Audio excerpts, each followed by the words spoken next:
Millions lost, thousands dead. The world trembles on the edge of a new cataclysm, August 17, 2025. In the dark silence of the Pacific, three Chinese intercontinental ballistic missiles, each traveling at more than 15,000 miles per hour, slashed the sky toward a United States aircraft carrier strike group. Within minutes, thousands of American sailors stood on the verge of annihilation. Two warheads were intercepted, but one slipped close enough to rip open the hull of the USS Ronald Reagan, hurling a $70 million fighter jet into the sea. For the first time since the Cuban Missile Crisis, the world witnessed a confrontation that could ignite a global war. The United States response was immediate and overwhelming. B-2 stealth bombers roared into the night, Tomahawk cruise missiles arced across the sky, and a precision strike erased 20% of China's nuclear arsenal overnight. But Beijing was not finished. In fury, 20 more ICBMs were launched, aimed at America's cities. What happened to the sailors on that American ship? Could they have survived? After the US counterattack, did China's retaliation succeed? I will show you the truth right away. August 17, 2025. At 2:13 a.m., the quiet night over the Pacific Ocean shattered in an instant. From deep within China's mainland, three intercontinental ballistic missiles thundered upward, each weighing more than 80 tons and costing over $110 million. Their target was unmistakable: the American carrier strike group near Taiwan, led by the USS Ronald Reagan. Traveling at 15,000 miles per hour, 20 times the speed of sound, the warheads gave the fleet only 12 minutes to live or die. Inside command centers, alarms screamed. Sailors jolted from sleep as the Aegis combat system locked onto the incoming threats. THAAD interceptors came online, tracking fiery arcs across the radar screens. At 180 miles out, the first ICBM was obliterated in a flash of light. Seconds later, the second warhead disintegrated 70 miles above the ocean, raining fragments into the sea. But the third missile was different. Flying lower, faster, masked by electronic countermeasures, it slipped past layers of defense. The intercept window closed to seconds. With a roar, an SM-6 missile streaked upward. At the very last moment, it connected. The Chinese warhead exploded in a blinding sphere, but too close. The shock wave, equal to 10 tons of TNT, slammed into the Ronald Reagan starboard side. Steel groaned as a hole the size of a truck was ripped open. 7 sailors nearby were hurled against bulkheads, critically injured. On the flight deck, a fully armed FA-18 Super Hornet worth $70 million was torn from its landing gear and cast into the ocean. For the first time since World War II, an American carrier had felt the raw firepower of a foreign superpower. To older Americans who remembered the Cuban Missile Crisis, the chilling echoes were unmistakable. Once again, the world stood a single miscalculation away from nuclear fire. On the steel decks of the USS Ronald Reagan, the numbers told a story of both survival and fury. 7 sailors lay critically wounded, their bodies battered by the shockwave. A fully armed FA-18 Super Hornet worth $70 million had been hurled into the sea like scrap. And the ship itself, America's $13 billion carrier, now bore a gaping 20-foot scar torn into its starboard hull. This was not a warning shot. It was a strike meant to kill thousands. At 3:01 a.m., Rear Admiral Thomas Caldwell demanded a secure line to the Pentagon. His voice, though steady, carried the cold rage of command. He called it what it was: an assassination attempt against 5,000 sailors. The carrier's survival was a miracle, but miracles could not shape strategy. Washington had to respond, and respond immediately. Inside the White House, the Situation Room filled with the weight of history, President Donald Trump was briefed within minutes. Advisors debated restraint, but time was slipping away. At 3:08 a.m., the decision came with 4 words etched in steel: strike back, make it count. With that order, America's vast arsenal began to move. The plan was precise, brutal, and staggering in scale. First into the skies would be the EA-18G Growler squadrons, their electronic warfare pods unleashing storms of static powerful enough to blind Chinese radar across a 200-mile corridor. Behind them came the Heavy Hammer, 4 B-2 Spirit stealth bombers, each worth $2.2 billion, Their bomb bays loaded with 30,000-pound GBU-57 bunker busters. Each weapon could drive through 200 feet of reinforced concrete before erupting with the force of 11 tons of TNT. Supporting the strike package, 4 KC-135 tankers prepared to keep the bombers aloft for more than 12 continuous hours. Overhead, 20 F-35 Lightning II fighters, worth a combined $1.6 billion, would form a shield of stealth and speed, intercepting any Chinese aircraft or missile threat. Then came the final layer, 15 Tomahawk cruise missiles, each carrying a 1,000-pound warhead and programmed to arrive seconds after the B-2s, merging shock waves into devastation no bunker could survive. The numbers were staggering. In less than 30 minutes, more than $10 billion of American firepower had been unleashed, all aimed at one purpose: erasing the launch sites that had dared to strike a U.S. carrier. For sailors standing on the Ronald Reagan's battered deck, the fear of annihilation gave way to grim resolve. They had seen death up close, and now they would watch vengeance delivered. Do you think the United States would respond with weapons of mass destruction, or would it negotiate peace? Let me know in the comments. Now join me in looking at the carrier's horrific damage, and then witness the fury of American military might. Now America would respond with overwhelming firepower, and the world would never forget what happened next. Support us by liking and subscribing. Now join me in witnessing the fury of American military might. The night over the Pacific exploded into motion. At 3:30 a.m., the first wave of EA-18G Growlers screamed into the sky, their engines burning white-hot as they streaked westward. Within minutes, their electronic warfare pods unleashed storms of static across the spectrum, flooding Chinese radar screens with chaos. Towers from Fujian to Guangdong erupted in interference. For the first time, the Great Wall of Chinese air defense was blind. At 3:47 a.m., the shadows followed. 4 B-2 Spirit stealth bombers, each worth $2.2 billion, slipped silently across the stratosphere. On their wings, the radar cross-section was no larger than a bird. Inside their bomb bays, 30,000-pound GBU-57 bunker busters lay ready, each capable of penetrating 200 feet of reinforced concrete before detonating with the force of 11 tons of TNT. Behind them, choreographed to perfection, 15 Tomahawk cruise missiles launched from the Pacific Fleet, flying at treetop height at 550 miles per hour, time to arrive seconds after the bombers struck. At 4:02 a.m., the hammer fell. Over Qingdao, the first B-2 released its payload. The bunker busters drilled into the earth, exploding in a thunderous detonation that registered 5.4 on the Richter scale.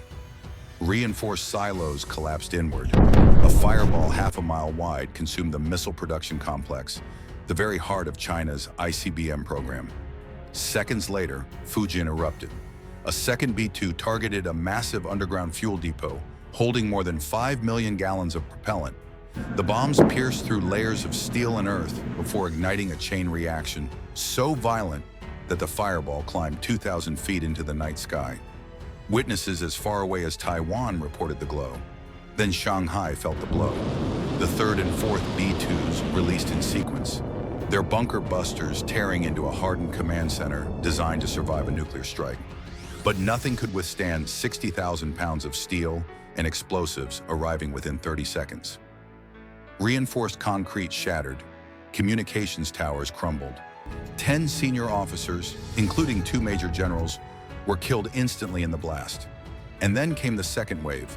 15 Tomahawks screamed in low over the terrain, slamming into the ruins just as the shock waves of the bunker busters rippled outward. The timing was devastating. Shock met shock, amplifying into an inferno that engulfed every corner of the targeted bases. When the smoke began to settle, the scale of destruction was unmistakable. More than 300 Chinese troops lay dead, 200 wounded. 3 of Beijing's most strategic facilities, missile production, fuel reserves, and command infrastructure, were crippled beyond repair in a single coordinated strike. For the United States, the statistics were staggering.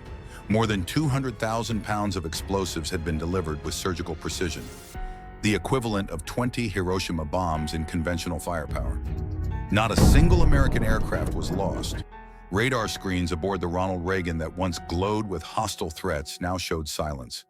The message was unmistakable. America had answered not with hesitation, but with fury. Precise, overwhelming, and on a scale not seen in decades. For the sailors watching from the Pacific, it was like witnessing a modern echo of the Gulf War's shock and awe campaign, magnified tenfold. The Dragon had struck, the Eagle had answered, but this was only the beginning. Beijing would not remain silent, and deep within China's military command, a counterstrike order was already being prepared. China's unexpected response made them regret it all over again. The smoke from America's devastating strike still rose over Qingdao, Fujian, and Shanghai when Beijing's war rooms descended into chaos. Communications went dead, screens flickered with static, and the chain of command fractured. Generals shouted conflicting orders, but one directive cut through the panic: retaliation at all costs. At 4:30 a.m., China issued the order for massive retaliation. Across Inner Mongolia, Sichuan, and Hubei, missile crews scrambled into underground silos, pulling launch keys from sealed safes. Within 12 minutes, more than 20 intercontinental ballistic missiles, each a weapon of apocalypse, were fueled, armed, and standing at launch readiness. Every warhead carried the destructive power of 5 to 10 Hiroshima bombs, and every trajectory pointed straight at American cities. At 4:42 a.m., the launch sequence began. Towering fireballs rose from hidden silos as thousands of tons of thrust propelled the missiles into the night sky. Civilians across China recorded the spectacle, the horizon torn apart by streaks of flame. Within minutes, the warheads arced beyond the stratosphere, accelerating at Mach 23, more than 17,000 miles per hour. Their targets: Los Angeles, San Diego, San Francisco, Seattle, and Honolulu. On the American West Coast, air raid sirens wailed. Families scrambled into cars, highways jammed with desperate traffic. Emergency broadcasts lit every screen. In churches from Seattle to Honolulu, people gathered to pray. For older generations, memories of Cold War duck and cover drills returned with terrifying clarity. Nuclear fire was inbound. But this was not the 1950s. This was America in 2025. Within seconds, the United States Missile Defense Network roared to life. From Fort Greely, Alaska, 44 ground-based interceptors ignited, accelerating to 22,000 miles per hour to meet the incoming warheads in the exo-atmosphere. Along the Pacific coast, Aegis destroyers launched volleys of SM-3 interceptors, each designed to shatter a warhead with sheer kinetic force.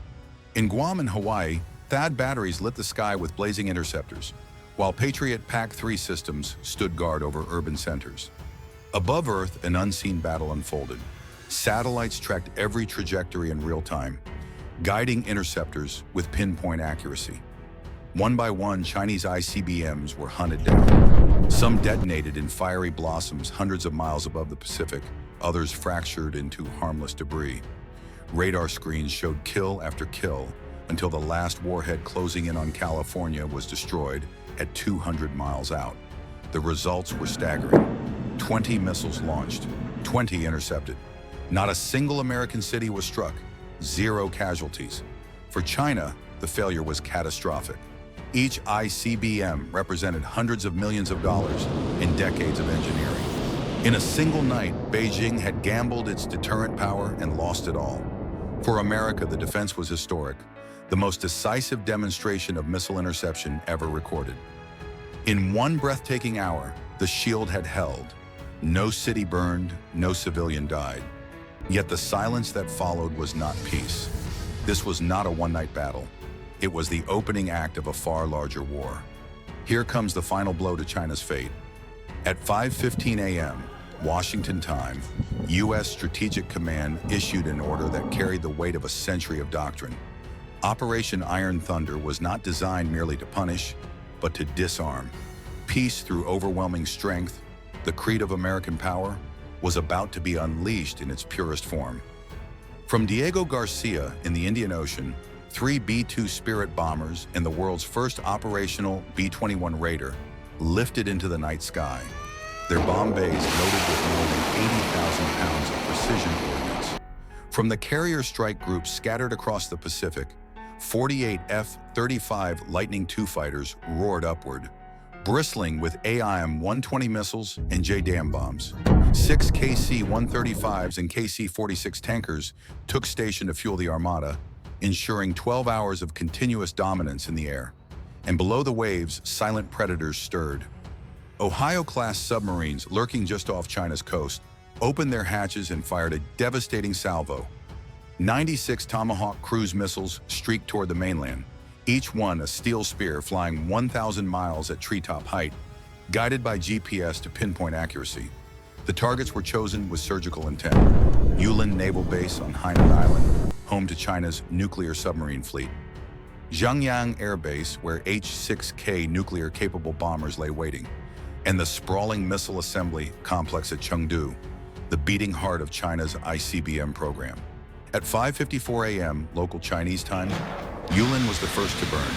Tomahawks slammed into reinforced submarine pens carved into coastal cliffs, the explosions ripping through blast doors and igniting torpedoes stored within. 4 nuclear submarines, each valued at more than $2 billion, were reduced to twisted hulks. Minutes later, Chengdu shook as a pair of B-2s released GBU-57 bunker busters. 30,000 pounds apiece, they bored through concrete and steel before detonating deep within the missile factory. The result was annihilation. An industrial complex producing 20 ICBMs per year, 600,000 square feet of hardened infrastructure, was obliterated in under a minute. Simultaneously, Zhangyang Air Base was torn apart. Waves of F-35s released precision-guided munitions onto hardened shelters. 11 H-6 bombers, each worth $60 million, were shredded before their crews could even scramble. Flames engulfed hangars, fuel depots, and command centers as secondary explosions rocked the base. When the dust began to settle, the tally was staggering. 91 out of 96 Tomahawks found their marks. More than 1,200 Chinese military personnel were dead or wounded in less than an hour, and over $15 billion of strategic assets lay in ruins. For the sailors aboard the USS Ronald Reagan, who had nearly faced annihilation only hours before, the satellite images streaming in brought grim satisfaction. Their ship might have been scarred, but from its decks, vengeance had been launched with precision and fury. By dawn, China's strategic forces had been pushed back decades. Submarines sunk, bombers destroyed, missile factories erased. The dragon's claws had been broken, yet victory carried its own warning. A wounded dragon was still a dragon. And Beijing, humiliated and enraged, would not stop here. By the time the sun rose over the Pacific, the scale of America's strike was already being measured in boardrooms, embassies, and newsrooms around the world. Satellite imagery confirmed the devastation. 3 strategic bases annihilated, 4 nuclear submarines gutted at their piers, 11 long-range bombers reduced to charred wreckage, and an entire ICBM factory erased from the map. The numbers told the story with brutal clarity. In less than 6 hours, nearly 20% of China's long-range strike capability had been destroyed. Economists estimated more than $20 billion in losses, a single night erasing decades of military investment. Inside China, state broadcasters struggled to explain the scale of defeat. How could 91 out of 96 Tomahawks strike with surgical accuracy? How could the supposedly impenetrable walls of command bunkers collapse in seconds? The propaganda machine faltered, but silence only fueled whispers of weakness. Around the globe, allies and rivals alike drew their own conclusions. NATO officials hailed the operation as proof that the United States remained the undisputed guardian of the free world. In Moscow, the Kremlin called for restraint, but privately marveled at the precision and coordination that no Russian defense system could hope to match. In Tokyo and Seoul, governments quietly strengthened their ties to Washington, recognizing that America's shield had not only held but struck back with overwhelming force. The parallels to history were chilling.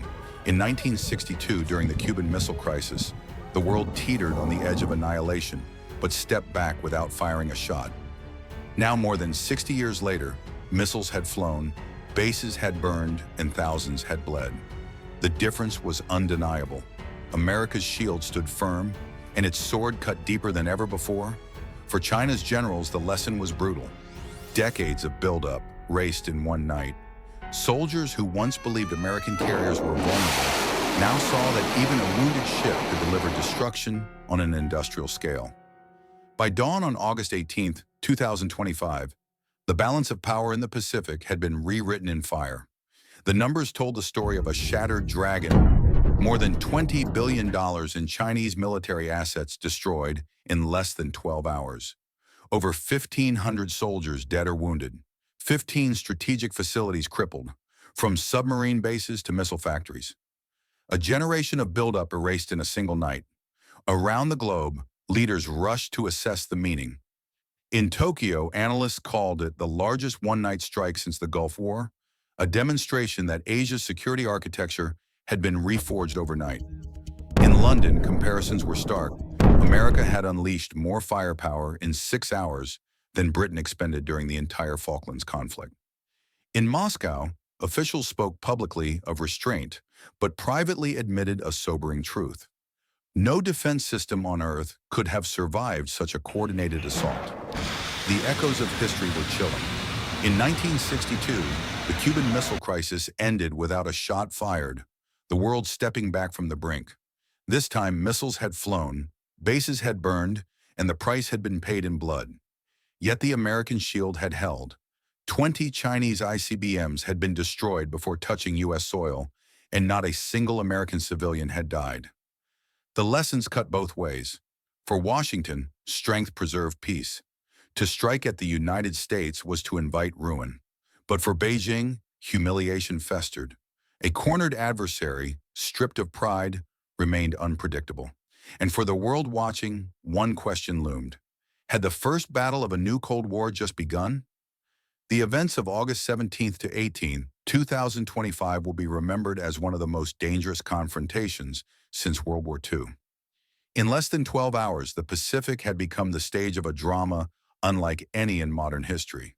3 Chinese ICBMs launched against an American carrier strike group, 20 more hurled toward U.S. cities, more than 300 precision American strikes delivered in reply. The numbers alone stagger the imagination. Over $35 billion in combined military assets obliterated, 1,500 Chinese troops dead or wounded, a $13 billion aircraft carrier nearly lost to the sea. And yet, despite the scale of fire unleashed, the American shield held. 20 nuclear warheads, each capable of incinerating millions, were destroyed before they could touch U.S. soil. Not a single American city was hit. Not one civilian life was lost. Instead, America's answer was surgical, devastating, and undeniable. The Dragon had struck, but the Eagle had endured and retaliated with overwhelming force. For older generations, the echoes of the Cuban Missile Crisis of 1962 were inescapable. Then the world pulled back from the brink without firing a shot. This time, missiles flew, bases burned, and lives were lost. The difference is chilling. Deterrence is no longer theoretical. It has been tested in fire and proven in blood. But this was not simply a military clash. It was a warning for the century to come. The weapons are faster, the risks higher, the battlefield global.